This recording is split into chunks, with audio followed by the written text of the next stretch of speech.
Well, good afternoon to the people joining our webinar. We're going to give it just a couple of minutes for a few more people to arrive, and we will kick off shortly. Thank you for your patience.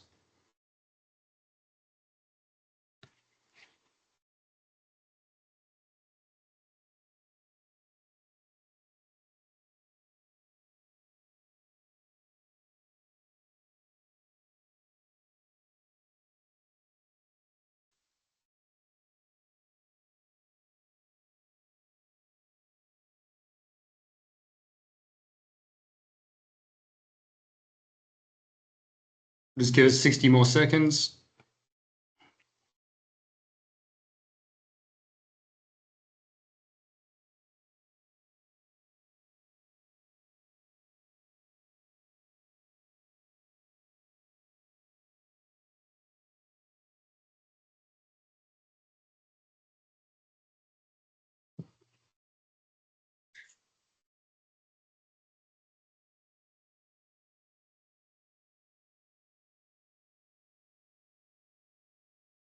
Okay, let's make a start.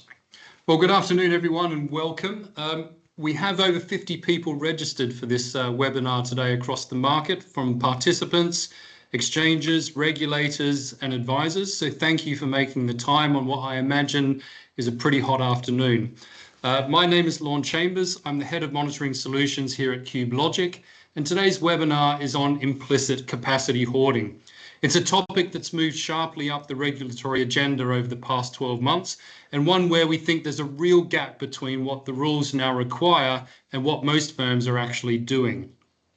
The goal of this session isn't to sell you anything, it's to make sure that the right people in this room understand what the obligation looks like in practice, what genuine surveillance of this behaviour actually requires, and frankly, how hard it is to do well. We've brought together people who look at this from three quite different angles: the regulatory and legal framework, the market mechanics, and the surveillance technology.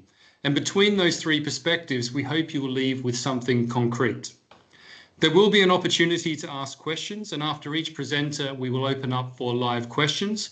So please raise your hand, and you can also submit through the Q&A chat, and we will do our best to address through the presentation.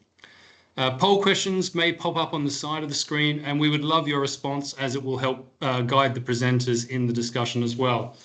But before we get into the substance, let me briefly introduce our speakers. So you'll see the speaker slide, but let me give you a bit more colour on each. So Peter Willis is a partner at Bird & Bird, based here in London. He has over 25 years of experience advising in highly regulated, technically complex markets, with deep expertise in EU and national competition law, energy market rules, REMIT, network codes, and critically for today, Peter isn't going to give you a high-level overview of the rules. He's going to tell you where the framework is genuinely unclear and where NRAs may be open to criticism, and what that means for firms trying to build a defensible compliance position. Christoph Salwacek is our product manager for trade surveillance at CubeLogic, and he'll be running the bulk of today's session from a technical perspective. Christoph brings a rare combination of academic grounding. He holds a master's in finance and energy and serious real-world experience on both sides of the market. He spent 5 years at Sapient Global Markets advising ETRM clients, and 6 years as a surveillance analyst at Uniper, where he lived and breathed the compliance challenge from the inside. That background, understanding both the commercial reality and what it looks like when a regulator comes knocking, is exactly why he's the right person to walk you through what genuine surveillance of this behaviour actually requires. My name's Lorne. I've been doing market surveillance technology for 25 years, and I'll be covering the REMIT II regulatory context now, and then I'll be back at the end for Q&A. So let's get to it. So looking at REMIT II and ACER's new powers, why are we talking about capacity hoarding now? And the short answer is grounded in REMIT II, and specifically two changes that together significantly raise the stakes. The first is Article 15.2, which moves the surveillance obligation inside the firm. Under REMIT I, active monitoring tended to focus on standard traded products, whereas auctions, capacity, storage, and balancing products were largely deprioritised. REMIT II changes that. PPETs, persons professionally executing transactions, must now actively monitor their own transactions across all wholesale energy products. Passive record keeping is no longer sufficient. And critically, failure to detect suspicious behaviour is in itself a breach. So if you didn't catch it, you can't report it, and not reporting is a REMIT II violation. The obligation to surveil is now explicit, and the product scope is also explicit. There is no carve-out for bespoke products. So the second change is Article 13, which gives ACER a direct investigatory mandate for cross-border cases. Previously, ACER could flag concerns to national regulators and hope they acted, but now where suspicious behaviour spans 2 or more member states, ACER can investigate directly, and with information request powers and dawn raid capabilities that they didn't previously have. And this isn't hypothetical. ACER has publicly signalled its intention to open its first cross-border investigations in the second half of 2026. The Regulatory Intelligence Division is being staffed for exactly that purpose right now. So the two drivers reinforce each other. The probability of ACER detecting something has gone up. In fact, they probably already could detect it.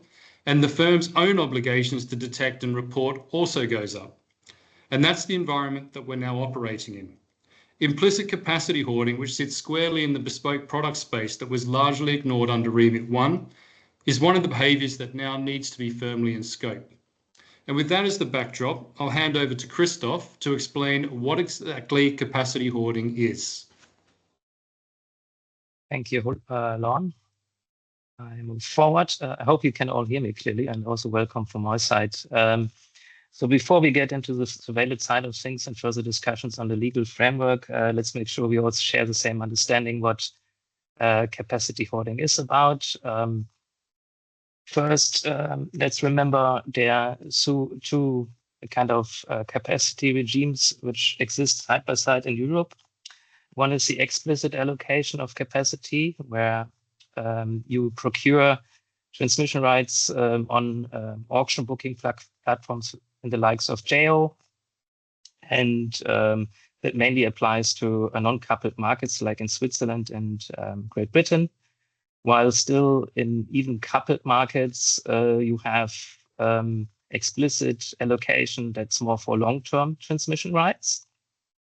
And the other form of allocation is the implicit one, where your capacity is procured through your trading activities, like on platforms of EPAC Spot and Nord Pool. And probably worth to mention here is that the major playing field of manipulation is the SDAC intraday market, because if you think about day-ahead auctions and intraday auctions, it's way harder to control capacity given the capacity is kind of allocated through the Euphemia algorithm and its welfare optimization. Given these two regimes exist side by side, we also have two types of capacity hoarding. One is explicit, one is implicit. However, they share the same definition, as we highlight here on the bottom, still the ACER definition from 28, and as Law mentioned, still highly relevant today. So, and this is when you acquire all or part of the available transmission capacity between border points and using it not effectively or using it not at all. And the motivations behind that is to benefit from price differences between bidding zones and take profit from it. So while each of these manipulation schemes, either explicit or implicit, deserve probably a dedicated session, we focus today on implicit, that we also have the chance to delve deeper into the mechanics around the detection and the cases which are already out. So having said that, I hand over to Peter. I come back later on the implementation side of things, which Peter will run you now through the legal framework on some reflection on existing cases. Over to you, Peter. Thanks, Christoph. I hope everybody can hear me now. So I have been asked to talk about the legal framework for transmission capacity hoarding a little bit. What I'm going to talk about is the REMIT framework. where the rules on transmission capacity hoarding come from, a little bit about the ACER guidance, and what ACER has said in its REMIT quarterly on the issue. Then I'll talk a little bit about the DUR, the Danish regulator, which has also issued its own guidance.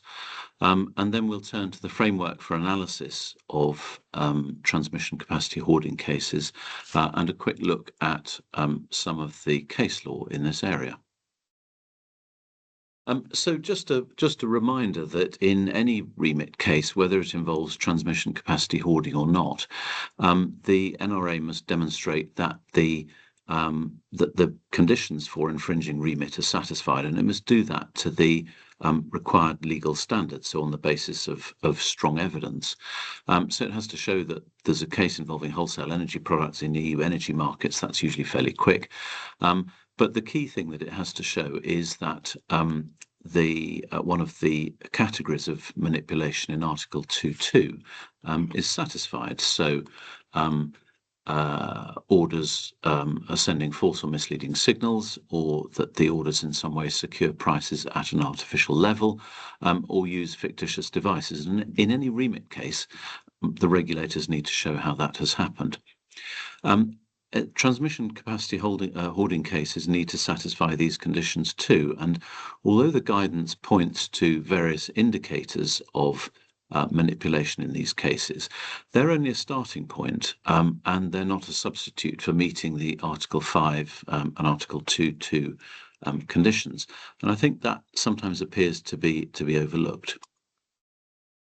So moving on to ACER's guidance. So some years ago now, in 2018, ACER issued one of its sets of specific guidance papers discussing transmission capacity hoarding in intraday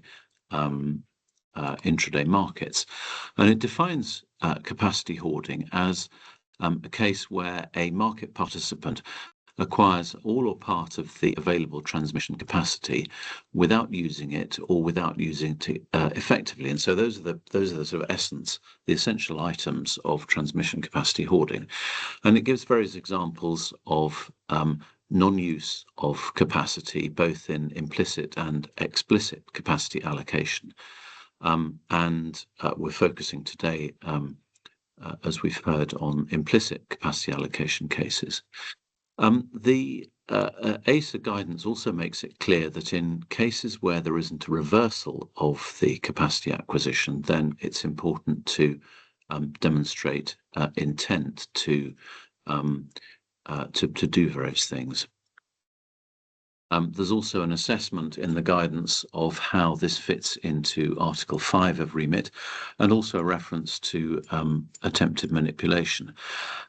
The guidance identifies some pointers to suspicious transmission capacity hoarding, and we'll come back to those a little bit later. But in essence, they're situations where there are price differences across the bidding zones, looking at the proportion of ATC that's acquired, the time span between transactions, whether or not there's a reversal, and then things like inconsistent orders. So there's a series of things that you can look at to help you to identify suspicious transmission capacity hoarding.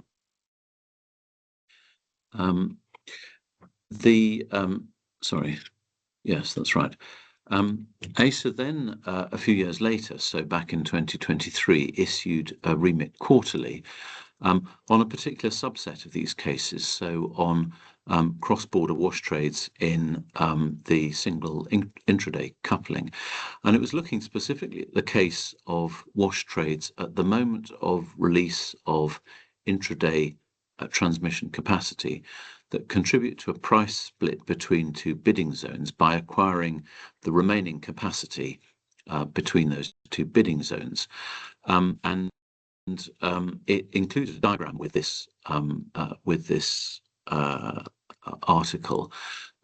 it's a little bit small to see there, but you can see essentially there are sort of three key timeframes. There's time one when the capacity is released and the market participant acquires it through a wash trade. And then at time two, the market participant sells what ACER calls expensive electricity in bidding zone Y and buys cheap electricity in bidding zone X. And although energy is flowing in the right direction, so from X to Y, ACER states that this instrumental use of cross-border wash trades goes against the aim of market design. And then it talks about reversing the capacity, the wash trade, if the price split doesn't materialize. So this is a situation where the market participant has used the wash trades in order to create the price split.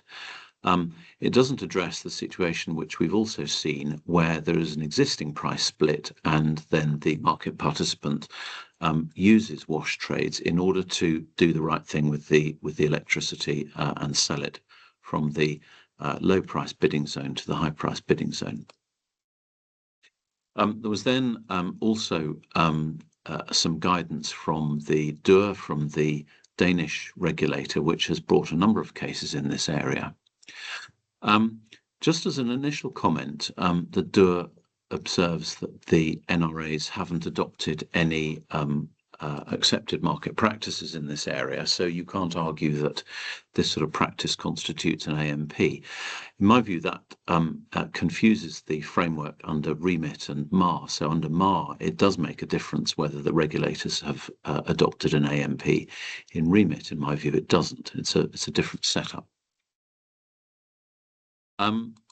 So the DUR's guidance largely follows the ACER approach, but it's much more dogmatic. It doesn't talk about a significant part of ATC in any more detail, but it points to various characteristics of wash trades in this case that can point to intent to prevent others from trading or to create a price split. And it also talks about intent from the purposes of Danish criminal law. At the same sort of time, the Danish TSO Energinet also issued a note on cross-border wash trades, and I think that was really quite useful and important, because it flagged up a very important issue that the DUR hadn't really considered, which is this question of decisive element of capacity, pointing out that it's actually quite difficult to secure a decisive proportion of ATC, because it's not sufficient just to acquire decisive capacity on one interconnector. You need to show that actually what you're doing is locking off the entire bidding zone, and so you need to acquire capacity on all of the relevant interconnectors into and out of that bidding zone simultaneously in order to be decisive. And that's something that the DUR doesn't seem to have taken into account, but worth looking at the Energinet paper to understand that fully. So where does this leave us? So I set out in the next couple of slides a little bit of a framework of analysis. So the first step is the acquisition of a decisive proportion of capacity. And in my view, just saying, well, if you've acquired 50% or more, or 30% or 75% of the interconnector, that is not sufficient. You need to demonstrate, and that's actually clear from the ACER guidance, an amount of the ATC that's potentially capable of reducing or hindering price convergence. And that will depend, as Energinet rightly points out, on other connections, all of the different paths through which the electricity can be transmitted, as ACER says. So you need to look at all of the interconnectors and see what's going on. And that, certainly from what I've seen, doesn't appear to be done in all cases. Next question is whether the capacity was used or was not used or not used effectively. Where there is a reversal of the capacity, then it's a little bit easier to show non-use or ineffective use, although even there a reversal may be justified due, for example, to unexpected changes in the fundamentals. But in the case of non-effective use and no reversal, the regulator needs to show that the market participant's purpose was to prevent other market participants from using it. that may be inferred from the context, but it still needs to be done to a reasonable evidential standard. And again, that doesn't always appear to be the case. Effective use may be speculation, because that's a legitimate need of the market participants. So again, that's something that the NRA needs to address in these cases. And then finally, the regulator needs to show that the conditions for market manipulation in Article 5 and Article 2 are made out, and so needs to send false or misleading signals, or be likely to send false or misleading signals, or to secure prices at an artificial level, and so on. So those, in our view, are the steps for demonstrating manipulative transmission capacity hoarding. Let's look at the cases to date. So there are a couple of cases back from 2018, and they're really the only indication of how these principles have been applied in practice, and they're not very clear, because they just were a couple of press releases. In the case of Energy Denmark, there were 10 counts of market manipulation, all 10 involving an initial wash trade, but only 4 of them involving a second wash trade. And similarly, in the case of Neas Energy, 4 counts of market manipulation, 1 involving a second wash trade, in other words, a reversal. And then more recently, another case involving Energy Denmark in 2025, 5 counts of market manipulation, 1 of attempted manipulation, and it's not clear whether there were any reversals in those cases. So, and I don't know why the little map has not appeared in this case. It makes it a little bit difficult to see what's going on. But just, I've taken a couple of examples from the first Energy Denmark case. So what it did in that case was to buy energy from SE3 into the Finnish bidding zone through a wash trade. The doer states that this occupied the capacity on the interconnector and prevented the matching of buy orders, and then it reversed the trade 5 minutes before the close, and that, said the doer, was a wash trade, was a manipulative capacity hoarding. There was no genuine need, and it was likely to create a price difference between bidding zones. The second example was transmission capacity hoarding without capacity reversal. You have to imagine the member states and the bidding zones here, but you can probably see them just from where the bidding zones are described. So this was a one-way wash trade, and again the allegation was that it prevented the matching of orders in Finland and the Baltics with sell orders in Nordics and Germany. But there is no sort of explanation of the detail of these cases. It appears that a second wash trade wasn't necessary, but the ACER guidance says that in those cases the NRA requires intent, so it must establish that there is intent to split the bidding zones. There was no analysis, as far as we can see in these cases, of how the capacity was decisive, or what other paths there were, or whether there was a genuine need. So it's very difficult to see exactly what was going on in these cases. Maybe the Danish authorities looked at the market fundamentals and the records and established intent in those ways, but it's very unsatisfactory that there isn't more information available. And the Danish regulator sort of issued this press release, making it very clear that it disapproved of this practice, and stating that it had clarified what was going on. But really, these cases don't at all. They sort of raise as many questions as they answer. So a number of conclusions from this. So quite a lot remains unclear. ACER and a number of the NRAs treat this quite seriously. But the guidance is fairly light on key issues, such as assessing the decisive capacity. And I think the concern in these cases is that NRAs, and we've certainly seen it, apply a description of transmission capacity hoarding to all sorts of situations without really explaining in any great detail why these cases are manipulative.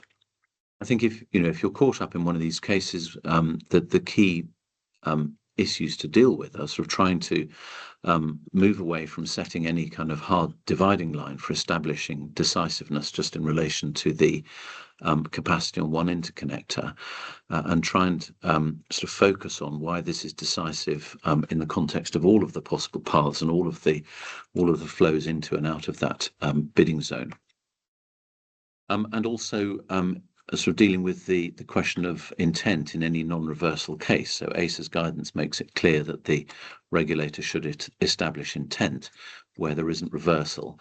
We don't always see that, and so sort of focus on that with the regulator. There seems to be sort of slightly unclear thinking from NRAs in this area, and really we need some more clearly published decisions and maybe even some appeals in this area to give some clarity. So that sort of outlined a little bit the framework for analysis in this case and what we are seeing, and perhaps more importantly, not seeing in a number of the cases. Now I'm going to hand back and look at some of the points about detection. Thank you.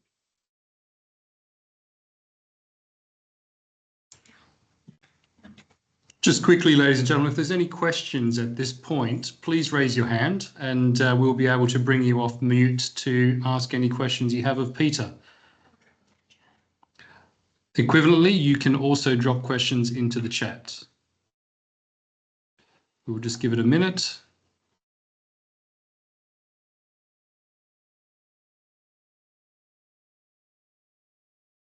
Doesn't look like there's any questions just yet, so Christoph, let's continue, and we can always come back to Peter later. Good thing. So now we are delving deeper into the monitoring side of things, and so it's basically how do we building alerts towards. So Peter started already at a quite deep end. So, but how do you get there from a system perspective to even design alerts? Our starting point here in this slide is the ACER guidance again, and we have already talked about it, so I just will mention it briefly. Peter mentioned it already. ACER offers a 6 indicator in the context of detection of explicit and implicit capacity hoarding, and you see that 2 of the indicators at the bottom are solely in context of implicit capacity hoarding. Just briefly, what are these indicators? So do we indicator number 1, do we observe price differences across bidding zones? That may indicate hoarding. Yeah? Or second indicator, can we see a large proportion of ATC required? That was already raised by Peter. Do you hold a decisive position? And then the time span between transactions. So can we observe that this position has been held for a longer time frame, giving higher chances to benefit from it and to cause price divergence? And can we observe in your trading activities direct reversals or indirect? So direct means like you at the cross-border point, you accumulated your position, you're reversing it in the same line, or you're indirectly reversing it through related interconnectors. Then we have the use of cross-border wash trades as indicator 5, one of the key signals around implicit capacity hoarding. When we talk about cross-border wash trades here in the following slides, it's for me synonymous to self-trades, so A-to-A wash trades. And they may indicate no genuine economic purpose. And then following on that, you have the inconsistent orders. So if you have placed such kind of trades, can we observe orders which contradict your initial trading activities? So you have built eventually large position with cross-border wash trades, and then you're going on the opposite side and placing orders. So what I want to take you away from the slide is not just this list, but there's that the relationship between these indicators matters, and it's probably not enough to look at one signal in an isolated way. And because it's just natural that in SDC markets that price difference occur. For many legitimate reasons, also you may hold a larger disk capacity position, which could be actually fair. And also in intraday, we know there's a lot of trading decision change through renewables. Reversing positions might be also totally legitimate.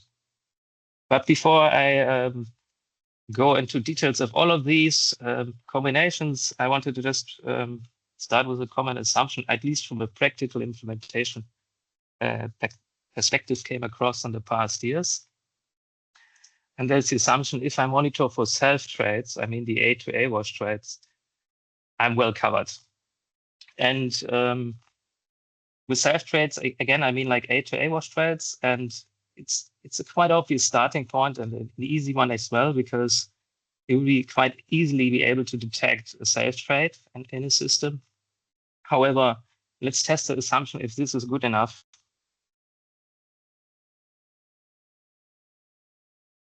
So assume your system looks at cross-border wash trades or self-trades and the alert fires.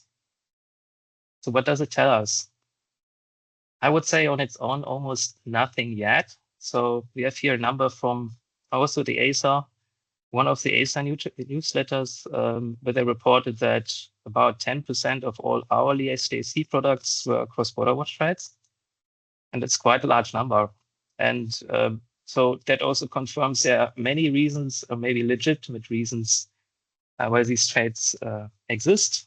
And we observe this also on a very practical basis. And it can be due to portfolio position management or error corrections you have.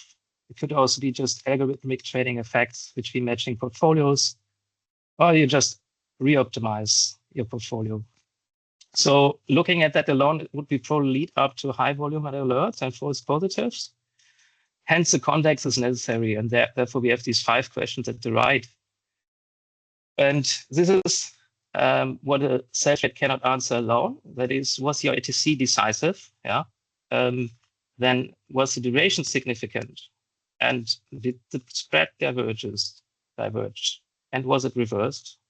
Or did you have follow-on orders?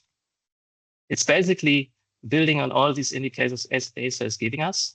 And these only start with a self-trade to begin with, yeah. And hence so my main takeaway for this would be looking at self-trades alone. It's not sufficient. It would be probably leading to false positives, to too many.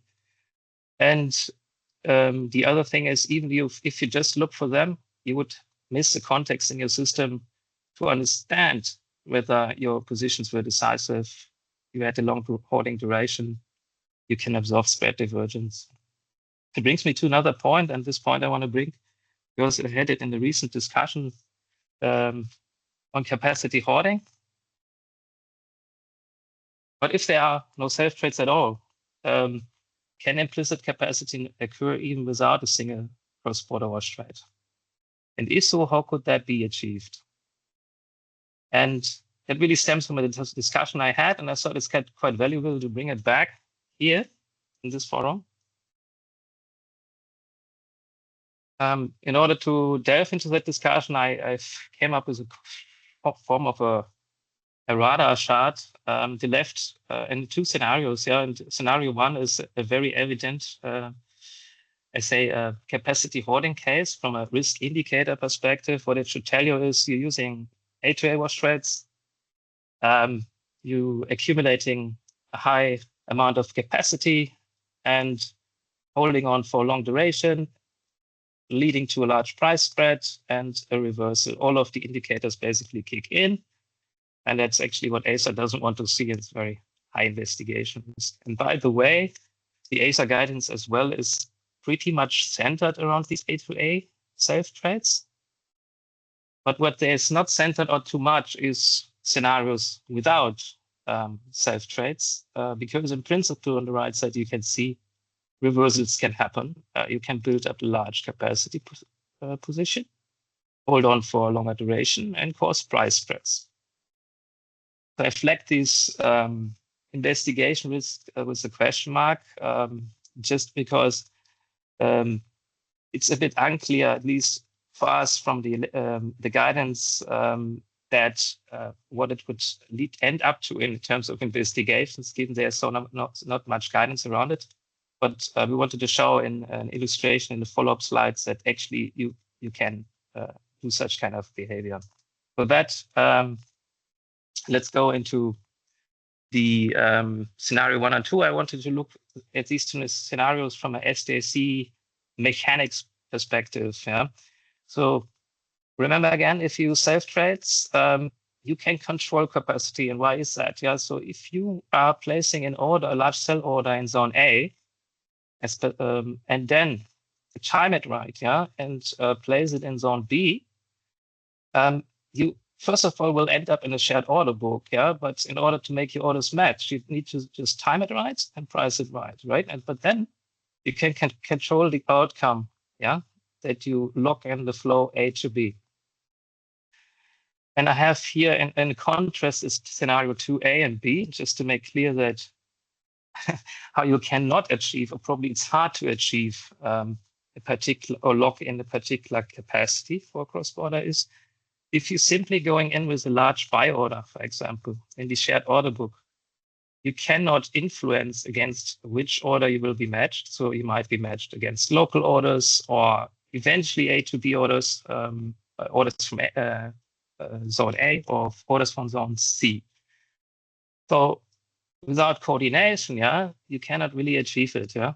However, you could mimic, yeah, this safe trade scenario if you would collude with someone. Yeah, you could achieve the same thing. Yeah, we could think about a case where you place a large buy order.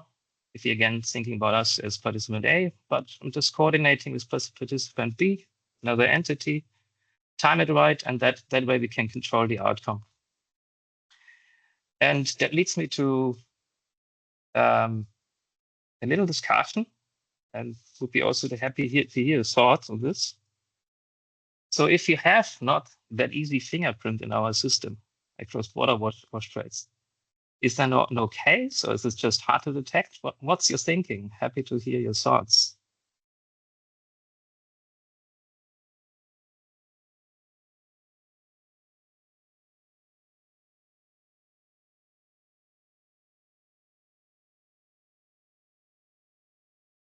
Okay, I wait another 2 seconds. If not, and maybe happy to also, maybe Peter, do you have a thought to this?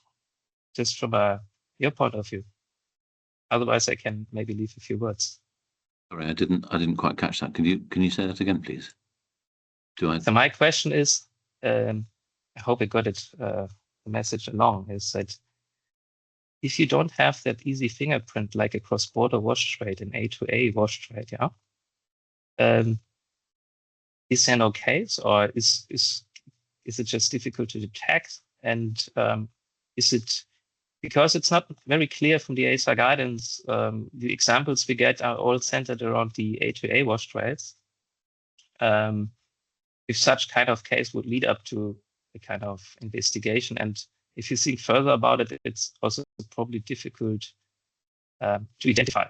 I just wanted to hear the thoughts. If that's something you, from a legal perspective, would be still in focus, despite there's not much guidance around this. At least my view would be, yeah, I don't know if you otherwise share my thinking. I think there's obviously a question of detection. It does make it more difficult to detect where it's A to B transaction rather than A to A. But certainly the ACER guidance on wash trades treats A to B transactions or A to B wash trades, so prearranged trades, as equally a form of manipulation. So I don't see why, if the regulators established that it was a prearranged trade, why they wouldn't treat it in just the same way from a legal perspective. Obviously, they'd still have to go through all of the other REMIT steps. But just from a legal perspective, I don't think it's any difficulty. It's more detection, I think, as you pointed out. It's not quite so easy to spot.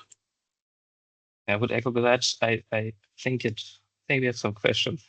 So let us have the question in the room before I respond. Please go ahead. You should be able to speak now. We've just unmuted. Okay. Can you hear me now? Yes. So Christoph, Vikram here. So I think I agree Hi, largely with your analysis here. But my question to you is that if you take prearranged trade into account as a fingerprint, given that the orders are anonymous, how would you go about even detecting it on a platform like Apex or Nordpool? That's exactly the point, and I agree with you. So if you look at it from a detection point of view, I would say, how do you even establish a prearranged trade, right? And Peter mentioned A to B wash trade. But if you think about standard wash trade detection without thinking about cross-border wash trades A to B, it's also not clear if you apply the rule on an exchange against who with whom you may collude, right? Your counterparty is anonymous, yeah, right? Exactly. And similarly, it applies, yeah. And I think that also the difficulty is, and I agree, is, and it's also not, it's also slightly ambiguous for me how to detect it, but it's I just want to show it's possible and it's challenging, right? And the other thing is where I'm typically confused with the detection of these kind of wash trades A to B is that in a normal sense, when you set up your system rules around wash trades, it's typically same price, same volume, and you're on both the buy and sell side in very near time, because that confirms low commercial benefit. And it also, you were exposed to any form of market risk, right? But in this cross-border case, a bit different, right? So if you pre-arrange at the beginning of the day, let's say a trade with someone, with, let's say, being on the buy side, and then you're going at the end of the day sell, it's not anymore the same kind of style of detection we usually do for wash trades, because then you're not looking for your second leg needs to be nearby, but it's actually quite far away, right? So, and a lot of things can happen between you did your first pre-arranged trade till you have reversed it. Huh? So I also, it's utterly hard, I agree.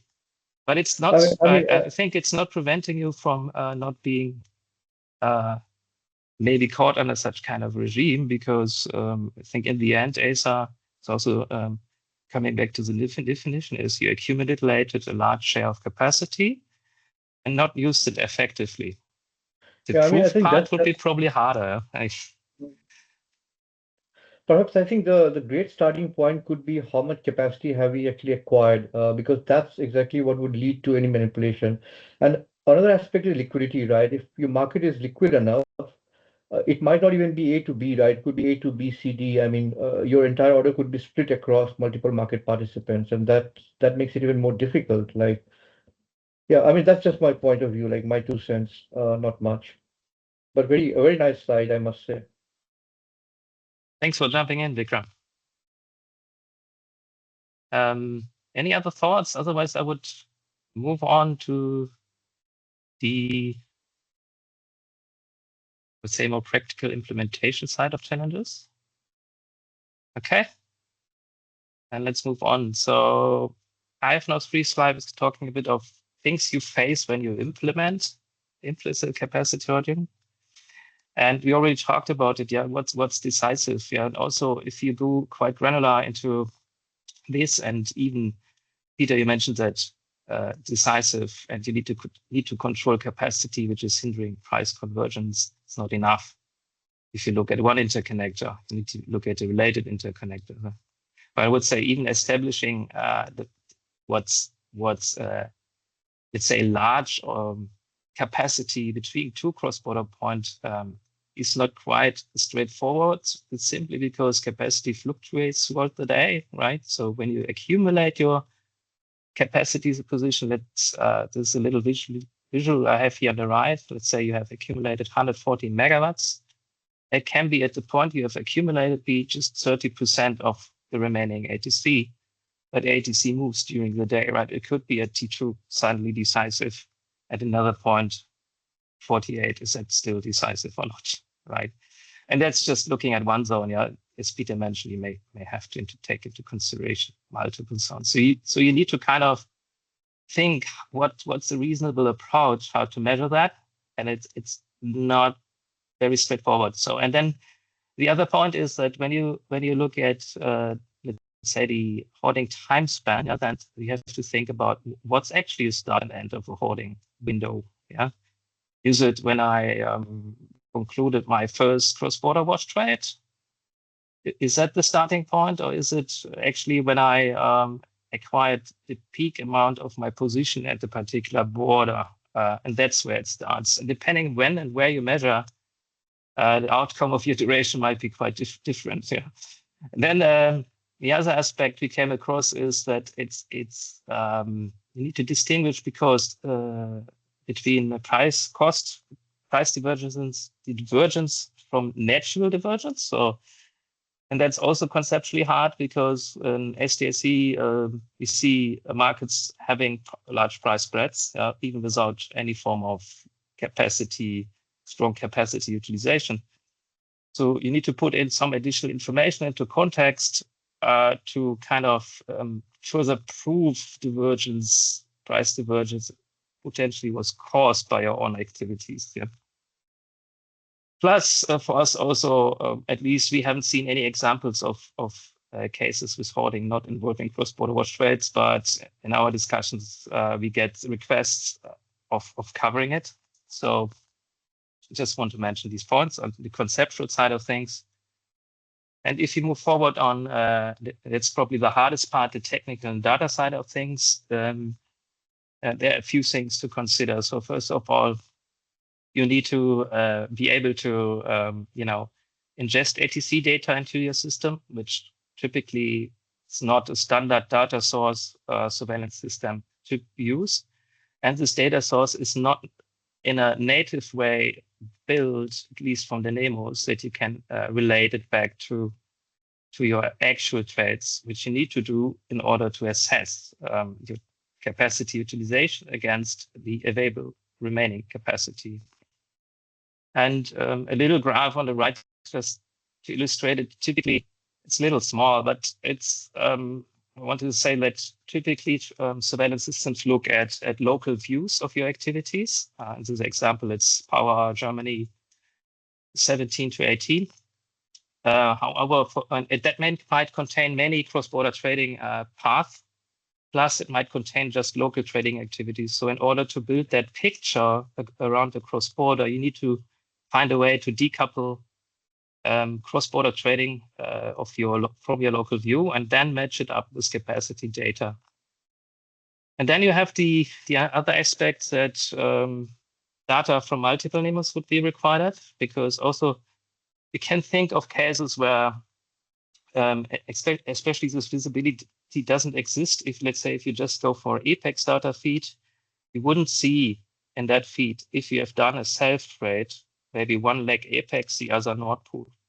That case can happen, right? You might have a trader who's trading both exchanges. And also Nord Pool feed doesn't provide that picture. So in order to kind of hook it up and link it together, you need to build some normalization to connect it. And then the other point is on the data side is that we have observed that there's some key events you have to handle, like in the capacity data, for example, we see in the intraday continuous capacity data, remaining capacity suddenly drops to 0, but not due to some capacity utilization, but just due to auction interruptions. So the IDA 1, 2, 3 comes in, and then we see timeframes where it drops to 0. So you need to distinguish in the data between these kind of cases that you're not measuring against just market design. And other cases are like things like TSO interventions, which you need to take into consideration as well. Maybe a more generic point is also it's quite a lot of data which you have to handle in the SDAC market. The granularity goes down to 15 minutes, and they're at high volume. So the system needs to be also able to cope with that. So last point for me, and then at the end of my part is that the visualization challenges. Yeah, I would say like classic surveillance is pretty much centered, at least with standard products, around order book views. However, yeah, for cross-border trading and implicit capacity hoarding, that's not sufficient because you need the cross-border context. You also need to see your capacity positions. You need to see your capacity, how it's being built up across particular cross-border points. And that in context of how did the capacity evolve with your position being built up, and how did prices move across the zones, yeah? And if you're not building that picture, it will be pretty hard for a compliance analyst actually to analyze the case. And that's something also, I would say, more bespoke you have to build, contrary to classic views. And that brings me to the end of my part. And I think we have now some time for questions, and eventually some other questions already came up. Over to you, Lon, maybe? Yeah, I think we'll just kick off the other poll question that we had. And maybe we can look at the results of the earlier poll. And if anyone has any questions that you would like to add to the chat, please do so. It turned out that the Q&A functionality in Teams didn't work for us today. So if you'd try to put things in there, just put them in the chat instead.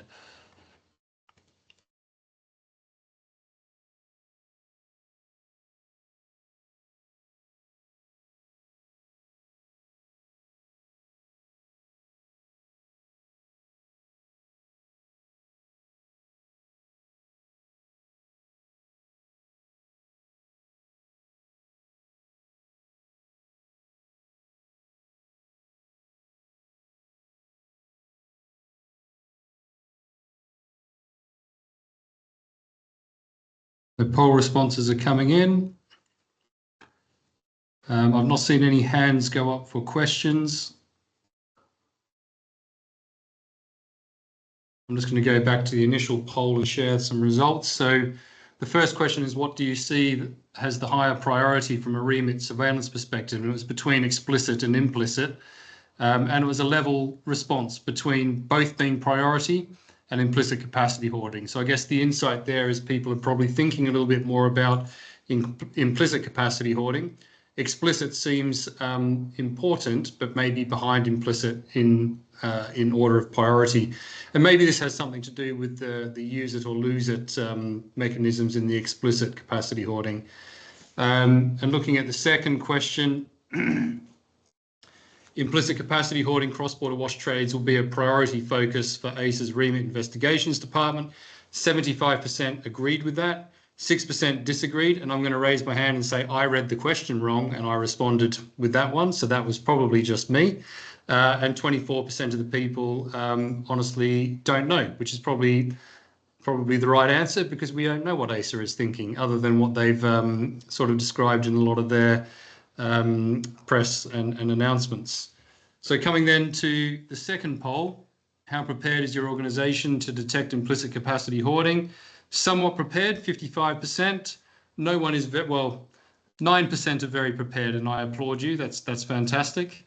And if we look at the blockers, all of the above and acquiring the necessary data seem to be the key things.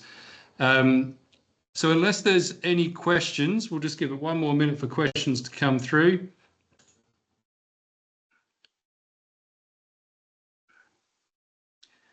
I think while I'm waiting for any last questions, I'll just say thank you very much to Peter for joining us on this webinar today. And thank you also to Christoph, who I know has worked very hard, not only on building the solution that CubeLogic offers and is available if anyone wants to get in touch with us, but just pulling together the presentation and being able to describe what is a very complex topic. So thank you very much, everyone, for your time. Very much appreciated. And yeah, feel free to get in touch if you have any further questions. Thanks very much.